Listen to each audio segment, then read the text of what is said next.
Adley. Sony has been increasingly open to putting previously PlayStation-exclusive games on PC, and today's release of God of War is the most notable yet. One of Sony's premier franchises since the original game was released for the PS2 in 2005, all subsequent titles, a 2007 spin-off for mobile phones aside, have been locked to PlayStation hardware. Santa Monica Studios' 2018 God of War is one of the most acclaimed games for the PS4, and now it's available to a new audience for the first time. I've spent some time with the PC version and found it to be impressively well tailored to the platform, which is not always a given. I spoke with Santa Monica's Senior Manager of Technical Production Matt Ewald and Lead UX Designer and Accessibility Lead Milo Pavlin to find out more about the process of bringing God of War to PC. It was about 2 years ago that we decided to look into whether it was possible, Ewald says. So the idea came down of like, okay, let's think about whether we could do a PC port. We have a custom engine. We haven't actually released a PC game. Let's get it up and running and just see what are the issues that we're going to have and how much work is this going to actually take. Santa Monica tasked Jetpack Interactive, a studio in Vancouver that had already been working on other internal collaborations, with figuring out the scope of the project, and ultimately it got approved. They're integrated into the team, so they're not really a typical port house where we offload something and throw it over the fence, Ewald says of Jetpack.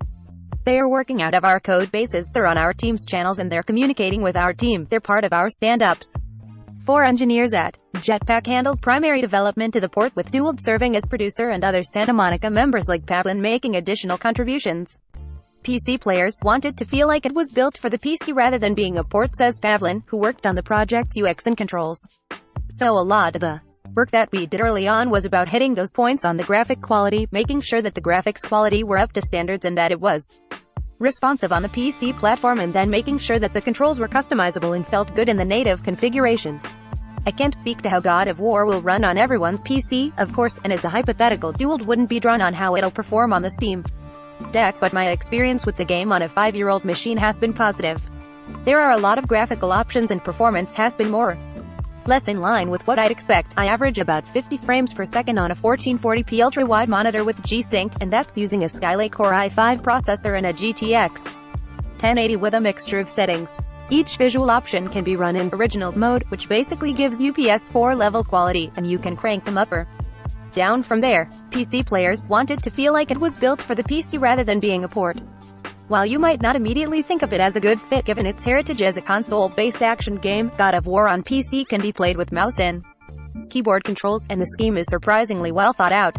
Actions like aiming and throwing Kratos' axe, for example, feel more natural if you're used to playing FPS games with a mouse. Pavlin points out that the commands aren't mapped one-to-one from the list of controller actions. For example, on the PS4 you jump with the same context-sensitive button that's used to interact with the environment, but on PC the jump command is handled separately by the space bar, like most other PC games. There are also options like auto sprint, which can be more comfortable for many players.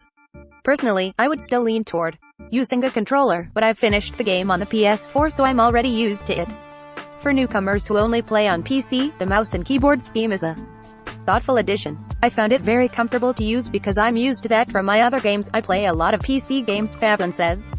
It feels like a very native and fun way to play the game. It kind of changes up the whole way that you approach combat. I found that I was able to target very easily using the mouse because the precision was so good that I was able to do things like get headshots and make sure that I'm, knocking out the legs of the dragon and doing those precision shots that maybe with a controller I would find a little bit more difficult or have to use an aim assist for. So I do think that there's advantages to it. Another strong addition to the PC version is support for 21:9 ultra-wide monitors, as well as the taller 1610. This is more interesting for God of War than it might be for other titles because of the game's signature one-shot technique, where the camera essentially never cuts from the beginning to the end of the game. I wondered whether expanding the field of view presented any challenges in terms of revealing things that maybe weren't intended to be on screen originally. The ultra-wide support revealed all little hacks and cheats we were using to kind of move people into position or have somebody come on from off-screen. The wallsies, they might not be fully animated, so that was a manual process that required just kind of going through the entire game. Cutscenes, too, sometimes had to be reframed to better fit the expanded content that's being rendered by the engine in real time.